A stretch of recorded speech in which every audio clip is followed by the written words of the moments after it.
جو بھی ان کے پاس ہے، وہ غریب ہیں یا امیر، غریب ہیں تو غربت کے مطابق، امیر ہیں تو امیری کے مطابق، وہ ان کی تھوڑی بہت مدد کریں تاکہ قرآن کی اس آیت پہ عمل ہو جائے، ٹھیک ہے۔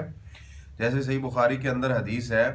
حدیث نمبر 5257 ہے، ٹھیک ہے۔ اللہ کے نبی صلی اللہ علیہ وسلم کے صحابی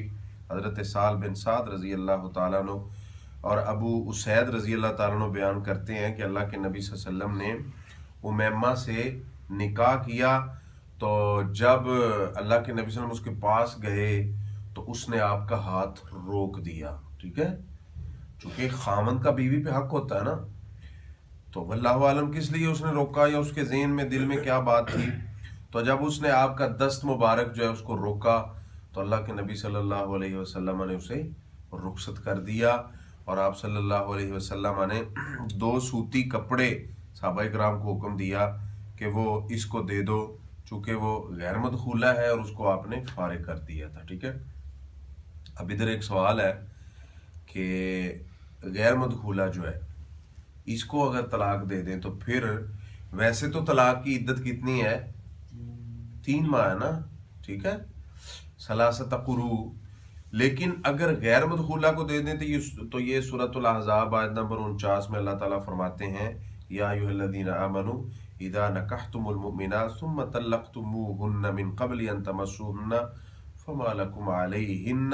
من عدہ، اگر تم ان کو مس کرنے کے بغیر، رخصتی کے بغیر طلاق دے دو تو پھر ان پر کوئی عدت نہیں ہے، پھر وہ ویسے ہی شادی کر سکتی ہیں۔ یہ تھے مسائل اس کے بارے میں، اللہ تعالی ہمیں ان پہ عمل کرنے کی توفیق عطا فرمائے۔ آخر دعوانا الحمدللہ رب العالمین۔